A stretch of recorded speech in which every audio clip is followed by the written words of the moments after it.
It's no secret that I like old motorcycles. The way they feel, the sounds they make, the way that they look, all of it just speaks to me in a weird way. So this got me thinking, what if we took this a step further? This whole vintage motorcycle experience. What if we went beyond just experiencing the actual two-wheeled machine itself? And the best way to do this was, of course, to get on eBay. I started from the top, a supposed vintage Arai helmet from the 70s. Full-face helmets were a thing at this time, but really hard to find for my purposes as they weren't exactly popular. I mean, at this point, most street riders weren't even wearing helmets at all, let alone full-face ones. To me, this does look quite old. It's claimed that it's from the 60s. Oh, it's like it's like powdering all over me. And this is really gonna be the thing that feels different, especially if I crash. Okay, I can confirm. It actually does fit me pretty good. Then I moved on to the jacket, and I found out the hard way that sizes have changed quite a bit in the past 50 years. We have apparently gotten larger as a species. I'm not sure it fits me. I mean, I was normally actually a size smaller than this. Now, somebody from back then, is this how they fit, or, cause like, my hips are like, you know, it's high. It kind of looks like I'm wearing a girl jacket or like a jacket for a small child. Moving down, I struggled to find a pair of true vintage motorcycle gloves, and for some weird reason, I decided to go with these sausage finger vintage snowmobile gloves. Not sure how well these are gonna work.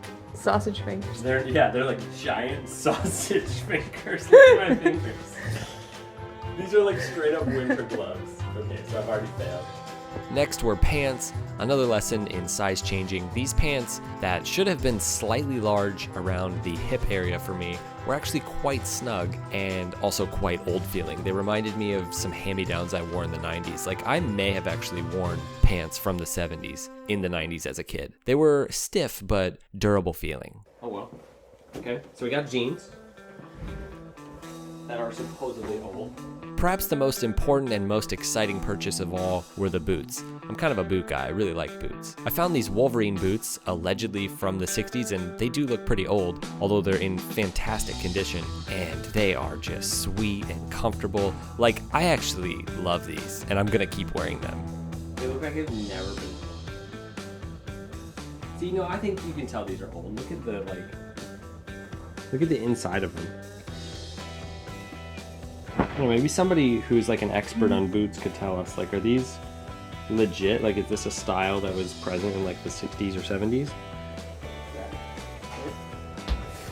You sure that's what they would have done in the 60s? Except I'm wearing the wrong pants. I actually like them, they're cool. Yeah. Kinda Oh, they're different, squeaky. Yeah, dude. And then I thought I was done, but I realized I was missing something, arguably the most important piece of equipment if I'm gonna be wearing motorcycle gear from like 50 years ago. Like, out of everything, these are absolutely amazing. They actually feel really, really high quality, which makes sense. In the process of opening them further, I broke them because this is such like old, brittle straps. So I'm gonna have to figure out how to fix that, but this is essentially what it'll look like. Dude, it's actually so cool looking. Okay, so you saw me break the goggles, but I did fix them, kind of. I got some like elastic stuff so that they'll at least stay on top of the helmet. It is a bit sad that I'm not using the original band, but yeah, they were never gonna hold them on my head because these are actually older than 50 years.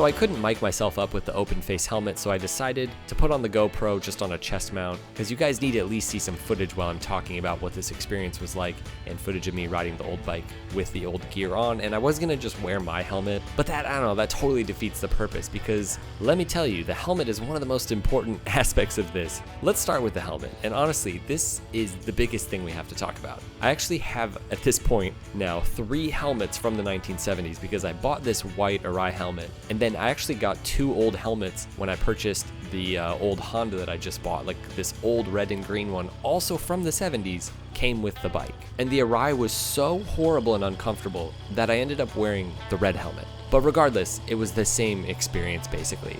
The helmet absolutely sucks. Obviously, it's much safer to use a modern helmet, but even beyond that, just in terms of comfort, this one I wore was absolutely horrible. It's like wearing a medieval helmet made of raw steel. And if you've been around for a while and you wore helmets back in the day, you know what I'm talking about. Old helmets are drafty and hard and uncomfortable. Like, they're not snug to your head the same way that new ones are. Helmets have come a long way, perhaps further than any other piece of gear that we cover in this video. All right, so for the jacket, obviously it doesn't totally fit me, which is a problem, but in general, it functioned like a modern leather jacket would. I'm not sure what the abrasion protection would be for an old leather jacket versus a new one, but leather's leather, right? You know, and high quality leather was high quality 50 years ago, and it looks cool. Well, it looks small.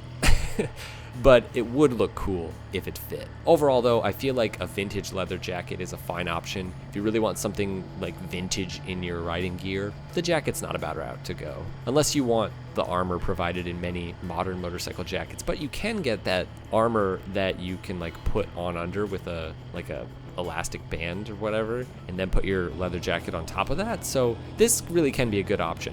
Okay, the goggles, we gotta talk about the goggles. Now, I wasn't able to wear my glasses because of the goggles.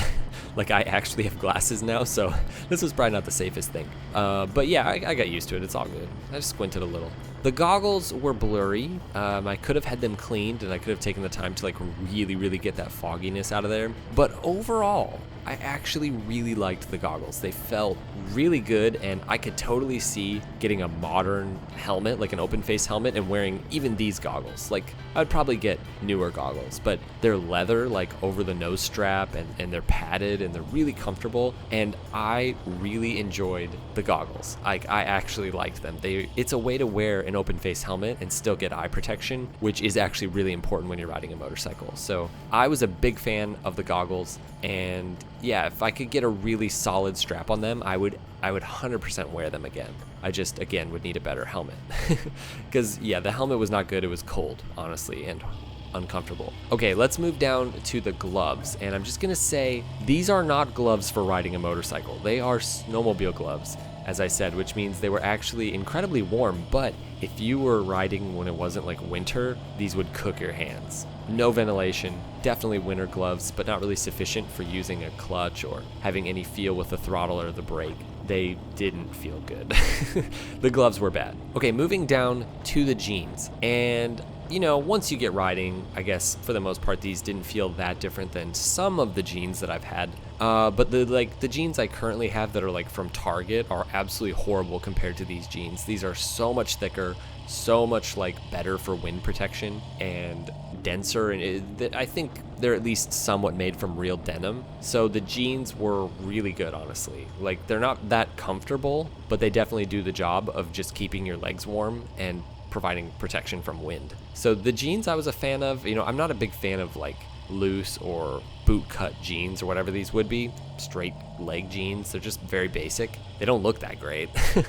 But yeah, as in terms of actually like going for a ride when it's a little chilly, which was very chilly, these felt a lot better than my jeans that I have right now. Like, the jeans I have are thin and horrible and basically feel like girl jeans. So these jeans definitely made me want to go back to wearing Levi's, which is what I used to wear, which are just so much better than the cheap crappy jeans I have now. So, okay, last but least, we have the boots. And I have to say, the boots felt really good. The boots felt better than my actual like new boots that I have.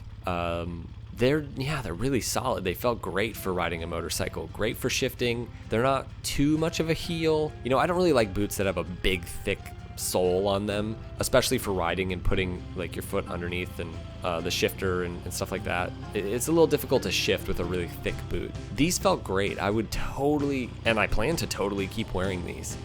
So all in all, like for me, if I look at all of the stuff I have from this vintage set, obviously the helmet is a no-go. I'll never wear the helmet again. Like the helmet is just a decoration at this point. The goggles, if I can make them work, I would totally wear them again with an open face helmet. The jacket is too small, but it was fine. The jacket was all right. Didn't feel that different. The gloves, I just did not get the right kind of gloves. But again, this is one where like you just should wear modern motorcycle gloves with a little bit of armor in them. Gloves are very important to me. Like you should have good gloves. So the gloves were a no-go. And even good, cool motorcycle gloves from like the 60s or 70s, I would still say, nah, just get new ones. And you can get new ones that look vintage anyways, right? For the pants were fine. Yeah, honestly, they were high quality and they felt better than most jeans that I've worn for riding, so they weren't that expensive either. So the jeans were totally fine. And then the boots were great. So, you know, it's really just the helmet and the gloves that I would say are a no-go. Otherwise, in terms of safety, like overall safety, obviously they're not riding boots, so they're not as safe as riding boots. So don't hear me, and I'm not saying that like this whole setup is as safe. It's not. The helmet's not near as safe. The gloves are not as safe. A jacket with armor is obviously better, but for the most part, most of this stuff works. So if you want to go this route and you know you want to have fun with it, I had a lot of fun looking on eBay for stuff, and yeah, it definitely fits the look of riding an old bike, you know, it works for me. So yeah, I had fun with this. Hope you guys enjoyed this. Let me know if you've ever worn any vintage motorcycle gear, or if you yourself are a little bit vintage because you're old. Maybe you are vintage and so you've ridden with vintage gear because it was just actually the thing back in the day. So let us know if you guys have experienced anything like this, and big thanks to you guys for watching my videos. I'm like just so happy with how this channel is doing and so happy that you guys enjoy watching my videos, and I'm really having fun making like creative fun videos like this. So yeah, make sure to like the video if you enjoyed it, subscribe if you like this kind of stuff, check out my other videos because I have a ton of videos at this point on motorcycle stuff. And yeah, hope you guys are doing well, hope you're riding safe, and we'll see you next time.